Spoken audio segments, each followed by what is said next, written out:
Hello students, welcome to my channel true dreamers. आज हम लोग चर्चा करने वाले हैं 9th क्लास के हिस्ट्री पोर्शन के India and the contemporary world first part के। इस सेगमेंट में हम लेसन 1 के बारे में, द फ्रेंच रिवॉल्यूशन के बारे में बात करने वाले हैं।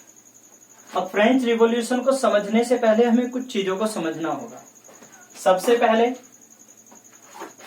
हमें पता है फ्रेंच रिवॉल्यूशन था किसके खिलाफ? The Louis 16। अब लुई 16 कौन था? लुई 16 बर्बन डायनेस्टी से बिलोंग करता था। ये बर्बन डायनेस्टी कहां से आई थी? बर्बन डायनेस्टी जब आई थी उससे पहले फ्रांस में कौन रूल कर रहा था? तो आज हम फ्रेंच रिवॉल्यूशन को ना पढ़ के आज हम ये पढ़ेंगे कि ये लुई जो बर्बन डायनेस्टी थी ये कहां से आई थी, ये इमर्ज कैसे हुई थी, इसका इमरजेंस, ये एमर्ज कहां से हुई थी बर्बन डायनेस्टी फ्रांस में, किस तरह से ये एब्सोल्यूट मोनार्की स्टैब्लिश हो गए। सबसे पहले हम चर्चा करेंगे from 1328 to 1589 France was ruled by Valois dynasty. Valois dynasty क्या था? ये इंग्लैंड का एक हाउस था। इसे अगर बात की जाए इन अदर वर्ड तो मैं क्या कह दूं? हाउस, जिसे आप शाही कह सकते हैं, शाही खानदान, रॉयल हाउस। ठीक है, तो सबसे पहले वहां पर क्या वैलोइस डायनेस्टी रूल करती थी। और वैलोइस डायनेस्टी का उस समय जो रूल कर रहे थे वहां पर जब लुई 16 आए तो वो कौन सा टाइम था? 1562 से 1589। इस दौरान क्या था? Religious civil war between Catholics and Huguenots, जिन्हें इन अदर वर्ड्स क्या कहा जाता है? प्रोटेस्टेंट्स। ठीक है, तो उस समय फ्रांस में लड़ाई चल रही थी 1562 से 1589 के बीच में। एक लड़ाई चल रही थी धर्म की, सिविल वार, किसके बीच में? कैथोलिक्स और ह्यूगेनॉट्स, जिन्हें प्रोटेस्टेंट कहा जाता था। During the region of Henry third, Valois dynasty का रूलर कौन था उस समय? Henry third. ये कब की बात है? 1589 की। अब इसके बाद क्या हुआ? 1589 में Catholic king Henry third, Henry third कौन था? कैथोलिक किंग, और उसे मार दिया गया। Was killed by Jacques Clement, जो एक कौन था? ह्यूगेनॉट्स, प्रोटेस्टेंट। हेनरी थर्ड को मार दिया गया जैक्स क्लेमेंट के द्वारा। इसके बाद क्या हुआ? वो एक प्रोटेस्टेंट था, जैक्स क्लेमेंट, ह्यूगेनॉट्स था, और क्या था? विद नो हेयर, मीन्स उस समय हेनरी थर्ड का कोई भी क्या बायोलॉजिकल सन या डॉटर नहीं था, कोई उत्तराधिकारी नहीं था। तो अब इस स्थिति में क्या हुआ?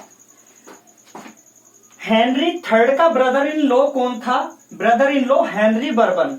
अब ये हेनरी बर्बन था कौन? Henry bourbon never say belong करता था। ये नेवर कहां है? It is present day in Spain. ये कहां पर है? स्पेन। स्पेन के ये नॉर्थ में सिचुएट है। तो हेनरी थर्ड का ब्रदर इन लॉ कहां था? नेवेर का। ठीक है, और वो कहां है? स्पेन में। उसने क्या किया? वो his brother in law Henry bourbon, वो कौन था? Henry bourbon. और वैलोइस डायनेस्टी का उस समय रूलर कौन था? Henry third. 1589 में कैथोलिक किंग हेनरी थर्ड की क्या एसोसिएशन हो गया, या उसको मार दिया गया जैक्स क्लेमेंट के द्वारा, जो एक ह्यूगेनॉट प्रोटेस्टेंट था। हेनरी थर्ड का कोई एयर नहीं था, कोई उत्तराधिकारी नहीं था, इसीलिए उसका ब्रदर इन लॉ जो कौन था? हेनरी बर्बन, नवेर, स्पेन में, वो वहां पर फ्रांस का राजा बन गया, और वो कौन हो गया? Henry fourth. ठीक है, इसके बाद क्या हुआ? He was Huguenots but converted to Catholicism. वो था तो एक ह्यूगेनॉट्स, लेकिन वो उसने कन्वर्ट किस में कर लिया? अपने आप को परिवर्तित कर लिया कैथोलिसिज्म में, अपने आप को कैथोलिक बना लिया। किस लिए बना लिया? टू अपीज, प्रसन्न करने के लिए। जो कैथोलिक उस समय जो कैथोलिक्स थे उन्हें प्रसन्न करने के लिए उसने क्या? अपने आप को कैथोलिसिज्म में बदल लिया। इसके बाद क्या हुआ? And ended the religious warfare, और जो धर्म की लड़ाई उस समय फ्रांस में चल रही थी उसका उसने खात्मा पूरी तरह से कर दिया। अब क्या हुआ? 1610 में अब क्या हुआ? एक कैथोलिक जीलेट के द्वारा 1610 में हेनरी फोर्थ की डेथ हो गई, मीन्स उसने उसे मार दिया, उसकी मौत हो गई। ठीक है, अब क्या हुआ, हिज 9 ईयर ओल्ड सन, जिस समय हेनरी फोर्थ या हेनरी बर्बन की डेथ हुई उस समय उनका एक बेटा था, उसकी उम्र कितनी थी, 9 ईयर, और इनकी पत्नी का नाम क्या था, मैरी डे मेडिकी, मैरी डे मेडिकी। अब क्या हुआ, 9 वर्ष का बेटा था, वो क्या बन गया, राजा बन गया, लेकिन वो बहुत छोटा था। मैंने आपको पहले बताया 7th क्लास में, 8th में बताया कि जब राजा या उत्तराधिकारी की उम्र अवयस्क होता है वो, या वो नाबालिग होता है, तो उस स्थिति में एक रीजेंट उसको क्या करता है, उसको असिस्ट करता है, या एक तरह से आप कह सकते हैं जिसे राज्य संरक्षक कहते हैं जिसे हम। तो उसकी मदर मैरी डे मेडिकी ने क्या किया, रूल किया as a regent for next 7 years, जब तक उसकी उम्र कितनी हो गई, 16 ईयर्स। तो अगले 7 वर्षों के लिए उसकी मदर कौन, मैरी डे मेडिकी, उसने वहां पर रूल किया। अब इसके बाद चर्चा करेंगे जो बचा हुआ पोर्शन।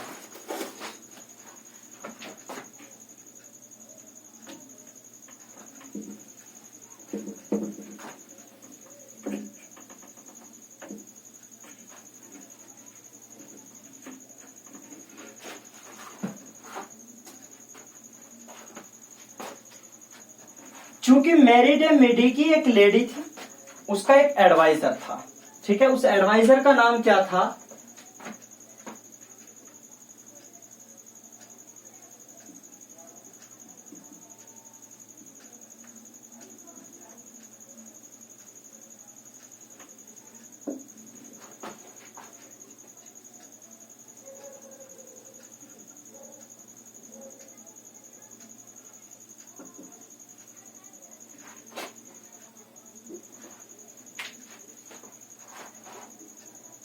मैरी डे मेडिकी का जो एडवाइजर था उसका नाम क्या था, कार्डिनल रिशेल्यू, कार्डिनल रिशेल्यू।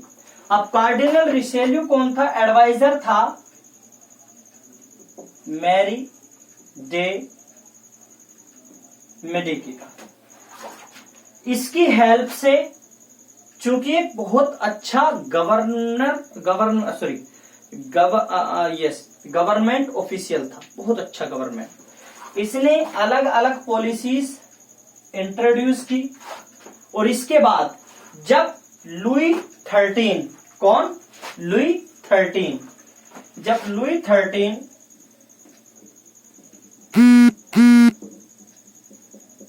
की एज कितनी हो गई, aged 16, then he took full control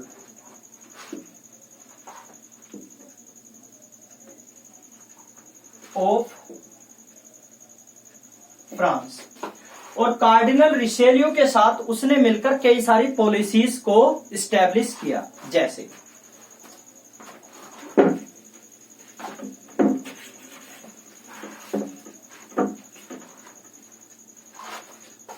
पूरी तरह से तो लुई उस समय जो बर्बन डायनेस्टी के रूलर्स थे पूरी तरह से फ्रांस में स्टैब्लिश नहीं हुए थे, तो फिर ये हुए कैसे letter.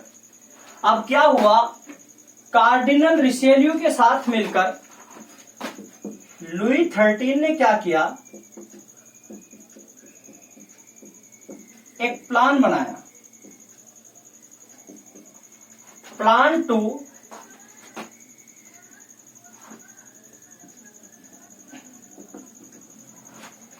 invite the nobles to the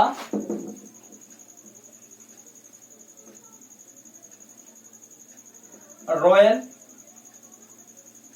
family या पैलेस।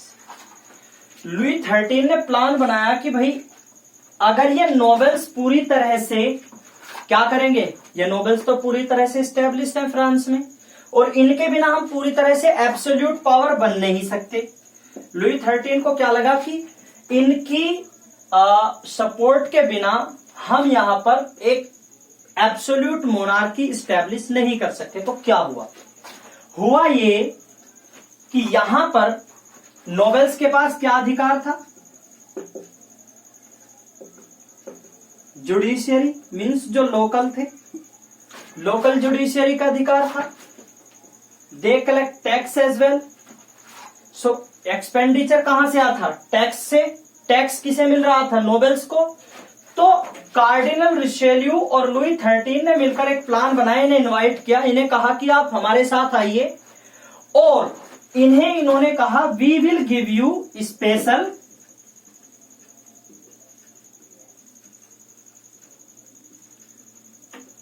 प्रिविलेज, हम आपको स्पेशल प्रिविलेज देंगे। और इन स्पेशल प्रिविलेज के आधार पर ये लोग कहां आ गए? रॉयल पैलेस में आ गए, फैमिली में आ गए। और अब जो जुडिशियरी और टैक्स का अधिकार है वो किसके पास चला गया? दैट शिफ्टेड टू किसके पास? लुई 13 के पास।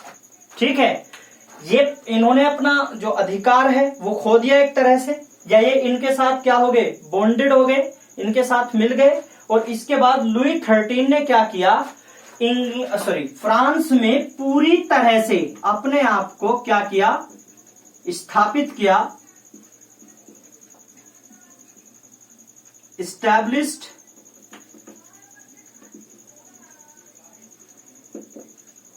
As absolute monarch. ठीक है, तो इस तरह से ये एक यात्रा रही किसकी? बर्बन डायनेस्टी की।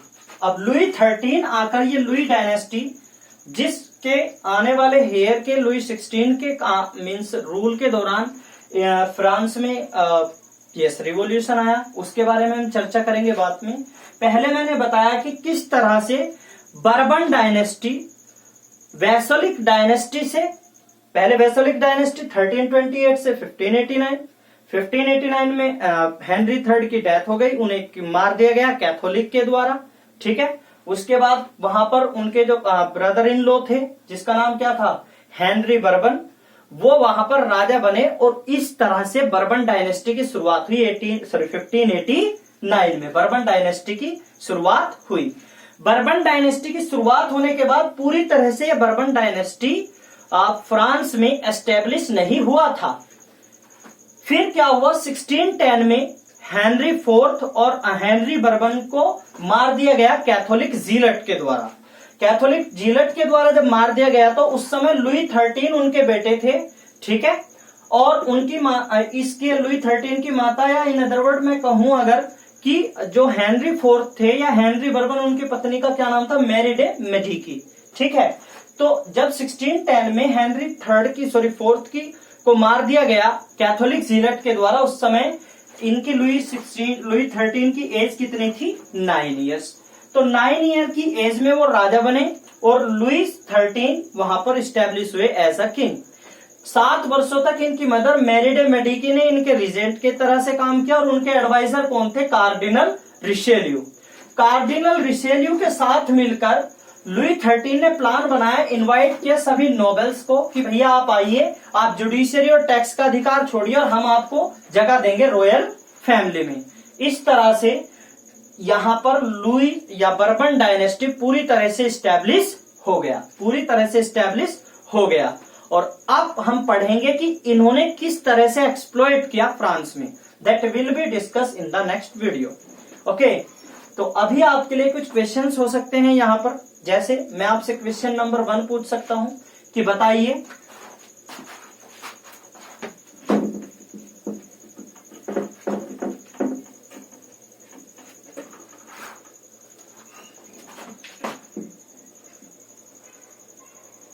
which dynasty was belonged by Henry III? This is first question. Second question क्या होगा? Second question आपके पास होगा when was Henry III killed by whom? Henry third को कब मारा गया और किसके द्वारा? नंबर थर्ड आपके पास क्वेश्चन होगा,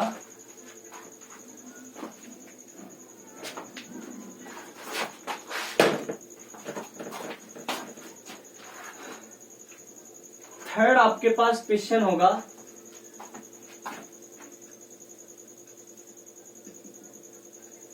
when was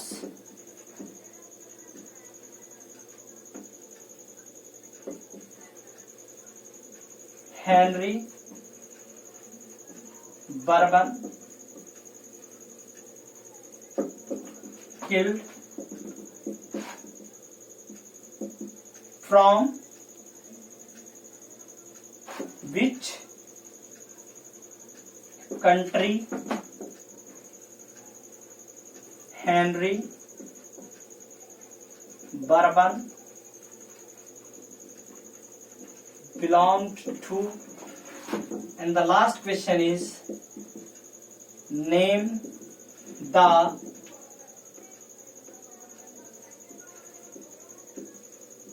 advisor of